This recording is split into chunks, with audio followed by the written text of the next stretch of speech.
I have this amazing series, just amazing. We have Bruce Lipton, Eben Alexander, Jewel, Zach Bush, Lynn McTaggart, Jerome Flynn from Game of Thrones, David Perlmutter, Lynn Twist, Sue Morter, Tom O'Brien, Alberto Viodo, BJ Fogg. It goes on.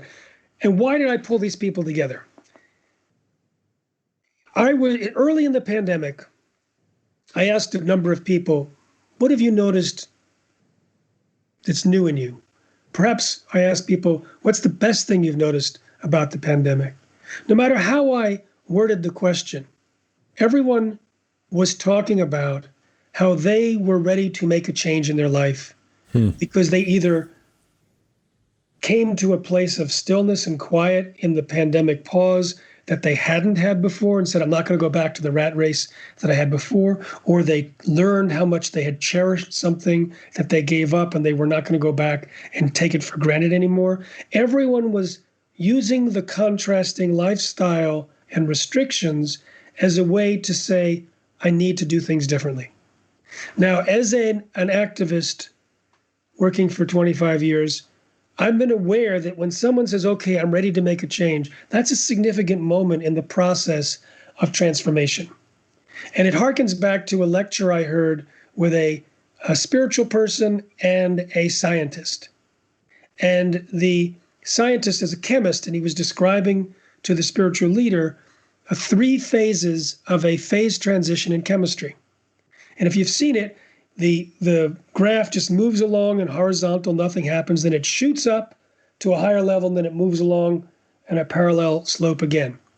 And the chemist was saying you can be putting in high pH or low pH drops into the system for a long time and nothing happens.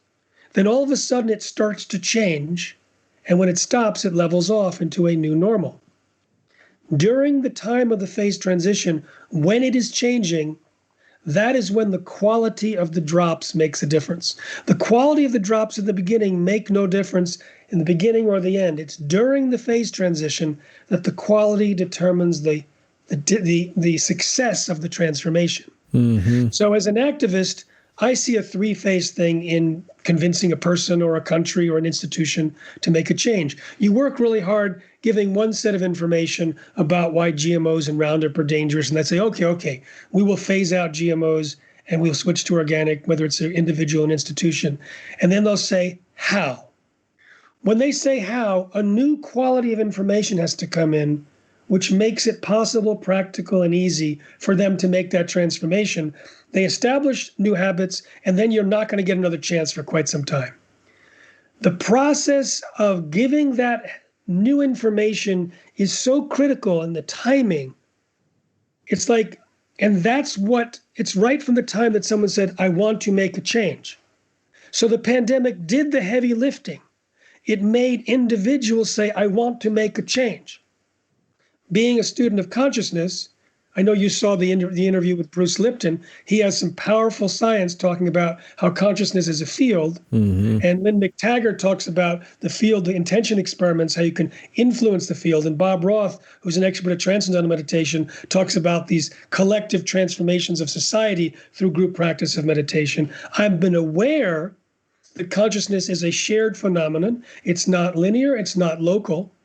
And I figured if all the people I'm talking to are having that thought, we need to make a change, then it's lively in collective consciousness. And that means that the organism of consciousness, the field, the system of consciousness is ready to make a change. And that what is needed at that time is the highest quality input for new perspectives and choices that could allow us to step into the highest version of ourselves. And I figured, what are the areas that people want to reorganize their lives? They want to understand about themselves. They want to reorganize about their own splintered parts, their own traumas, their relationships, their masculine and feminine, their relationships to nature, to money. They're going to want to learn how they make changes, how to turn new behaviors into habits. What can they do physiologically to switch brain functioning so that they can be most successful?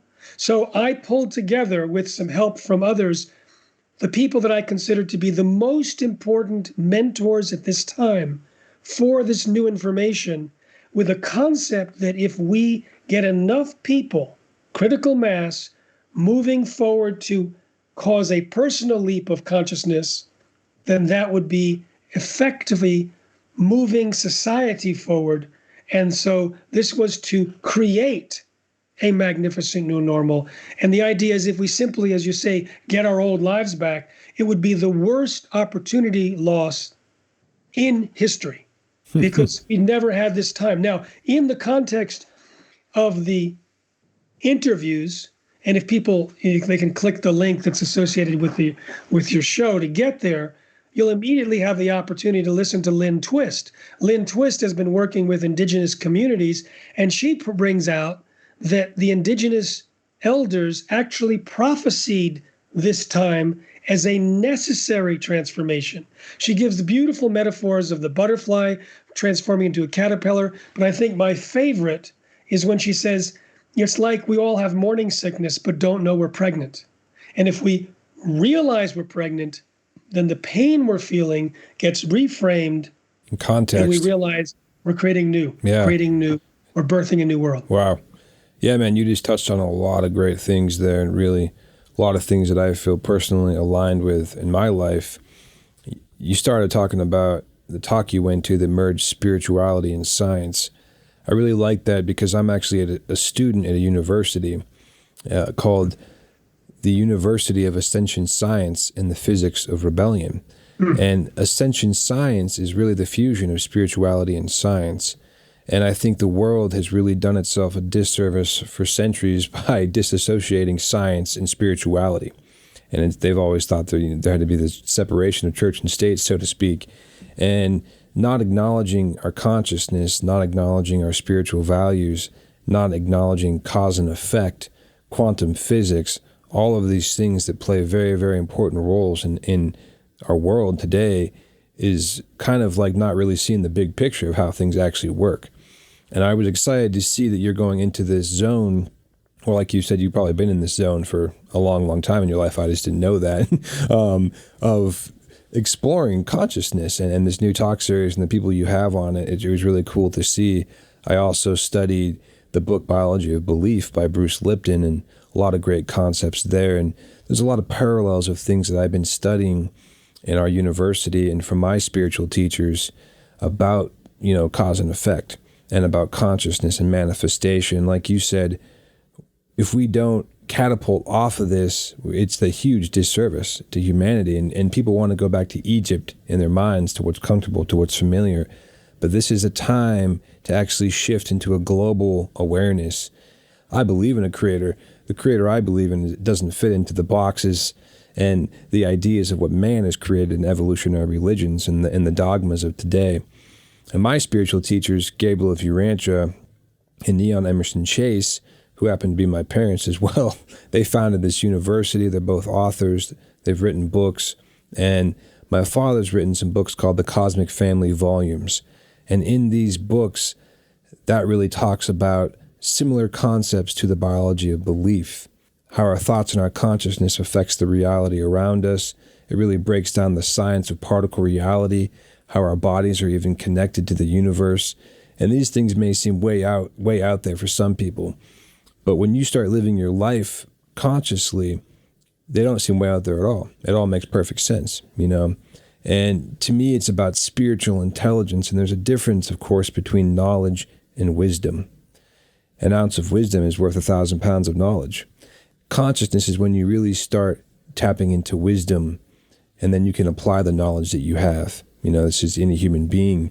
And so kind of scrolling through a lot of the individuals that you've had on your talk series, I see a common thread throughout that people are really putting an emphasis on accountability for their decisions in their lives and utilizing their consciousness like a tool, because it is a tool. And all too often, people in America especially, I feel they're not tapped into their consciousness because they're not taught to, they're not raised to. And I know that you said something about meditating for years and being a student of consciousness and just taking that time to tap into consciousness. it's a kind of a common practice in Eastern philosophy in different cultures. But in America, we're tapped into the media, we're tapped into selfishness, we're tapped into the stars, into the Instagram, into the Facebook, into whatever we're tapping into. We're not pulling in consciousness, and we're certainly not pulling in divine information from the Creator, whether someone believes in the Creator or not. You know, the universe is certainly intelligent. And when people say, oh, the universe gave it to me, well, they're right, but the universe is created, and the universe is highly orchestrated and highly intelligent because there's a personality creator behind it. That's just my belief.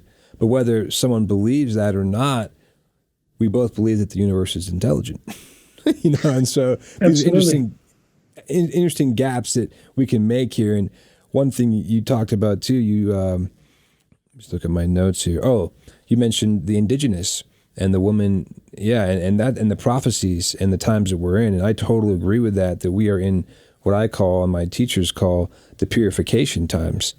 And not only has it been indigenous elders for years who prophesize this, the Hopi have, different indigenous South American cultures have.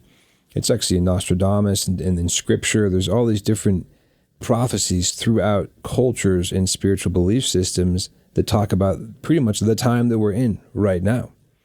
And everybody has a different interpretation of what that means and what that time is. And if it's just going to be a human-caused global consciousness shift, or if it means something else is happening. My spiritual teacher is Gabriel of Urantia. He talks about the return of Jesus. Now that Jesus, though, is very, very different than the Jesus that most people understand. This is the cosmic vast Jesus, what some people would be more familiar with Christ consciousness, but the cosmic Christ. I say cosmic because he's much bigger than our understanding of the Bible Jesus. He's an ascended soul master. He's a creator son of the universal Father, of God, one of many, many creator sons. That's a big subject.